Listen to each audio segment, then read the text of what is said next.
Hello, friends of Revista Cine. Today I have the opportunity to talk with Mr. Ben Chanan, writer and director of the Lionsgate Plus original series, The Capture. Hello, Ben. Greetings from Bogota, Colombia. It's very nice to meet you. Lovely to meet you too. Well, first of all, congratulations for this excellent show. I binge watched the first season. I had the opportunity to watch the first four episodes of the second season. So I really liked it. I loved all the twists and turns that you put into the plot. I was on the edge of my seat the whole time creating theories of what might come next. So it was a great detective-like experience. Wow, thank you so much. I'm so glad you enjoyed it. Well, I have a few questions that I'm going to ask you now. So in the first season, you directed all the episodes, but in this season, James Kent and Philippa Langdale shared the director's chair. What changes can we expect from their contribution to the series narrative? Well, Philippa and James did an incredible job, and I'm always amazed when different directors can kind of keep the same tone and keep the same quality level across a season, and so they certainly didn't disappoint. They both brought different details, but I think the key thing when you're creating a series is to all pull together and kind of deliver the same tone. I think it's weird. Audiences don't like it when a series suddenly switches tone, even between seasons, but let alone in the middle of a season. They're just both very experienced, competent directors who the actors trusted, and that's what I needed from them. But I was very glad. Writing and directing 6 episodes is quite a challenge. So I was quite happy to share the responsibility second time around. Of course, of course. So nowadays, social media is a huge part of our life. But after watching the show, I couldn't help to feel insecure, imagining that we might be under surveillance all the time through our phones or government CCTV. So while you created the concept of the series, did it change your perspective on dealing with social media and their privacy issues? I'm not really on social media, so make of that what you will. I think you're absolutely right to be paranoid, I'm afraid. I think I don't know what it's like across Latin America. I'm sure it's slightly different from country to country and city to city. London is one of the most heavily surveyed cities in the world. I think it's the second only to Shanghai. At least it was when I was writing it. And I think that some cities across America, Chicago, New York, they're sort of catching up. I think it's sometimes a shock to people to realize just the number of CCTV cameras there are in big metropolises. And even people who live in London, what I was amazed about when I made the first series, even people who live in London and the UK who live under the gaze of cameras constantly aren't really aware of it. So yeah, it certainly has helped. Those people who watch the show have certainly become more aware of it, for sure. Great. I actually am a little paranoid because in Bogota, as far as I know, we don't have surveillance like CCTV like you have in London, but I'm not sure now. So it's really paranoid thing to think about. So it's very interesting because some places are very overt about it and you can really see the cameras. Other places are very, very discreet and you don't always know where the cameras are. I don't know what it's like country to country across Latin America, but it'd be interesting to find out. Yeah. So as a part of the audience, I always enjoy to look for Easter eggs or hidden references before our eyes. So did you leave any of them, or there is maybe a cameo of yourself on the show? I don't think there's a cameo of myself. No, I don't think so. Easter eggs, yeah, for sure. There are. There's little clues across both series, but they're very, very subtle.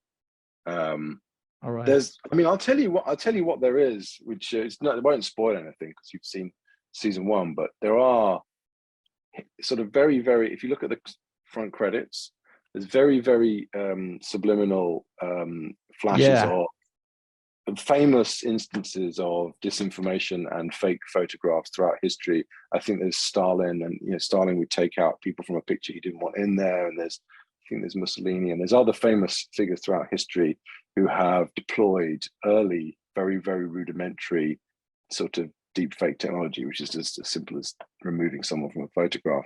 But it's kind of a way of saying, this has been around ever since photography was invented. Fake photography came along almost immediately afterwards. So we've never really been able to the camera's always lied to us to an extent, but obviously obviously the technology is getting more and more sophisticated. Great. So I noticed that Holiday Granger's character, Rachel Carey, always wear dark green and blue clothes. Is there a color psychology reason behind it, or is it just part of the character construction? I'm sure. I wish Haley, our costume designer from season 1, who designed her costume, was here, because she's a brilliant designer. I can't pretend there was some psychological steer from me about that, but all I can say is, when you see a costume, when your costume designer tries different clothes out on your lead actor, you know when it's right. And that coat, we all just fell in love with it, and she designed that coat herself. So that's an original. Great. Yeah, she'll always wear it, I think. Yeah, it's like part like of the cape. character. Yeah, exactly. So in this new season, Rachel Carey faces a larger threat with a non-faced enemy. I get the feeling that she will use like a Trojan horse strategy, if you will, to reveal the truth of correction to the world. So what can you tell us about her character on this season? So in this season, Carey is under even more pressure than she was in season 1. Season 1, she was investigating a crime. She didn't really know the danger she was getting herself into. By the end of season 1, she's under no illusions that she is entering a world in which the powers that be will kill to protect this secret.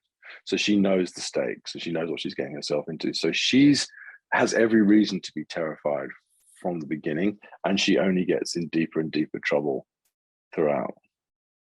Okay. So in the show, the deepfake technology is used to create false evidence and sets a context where it's like a weapon to misinform.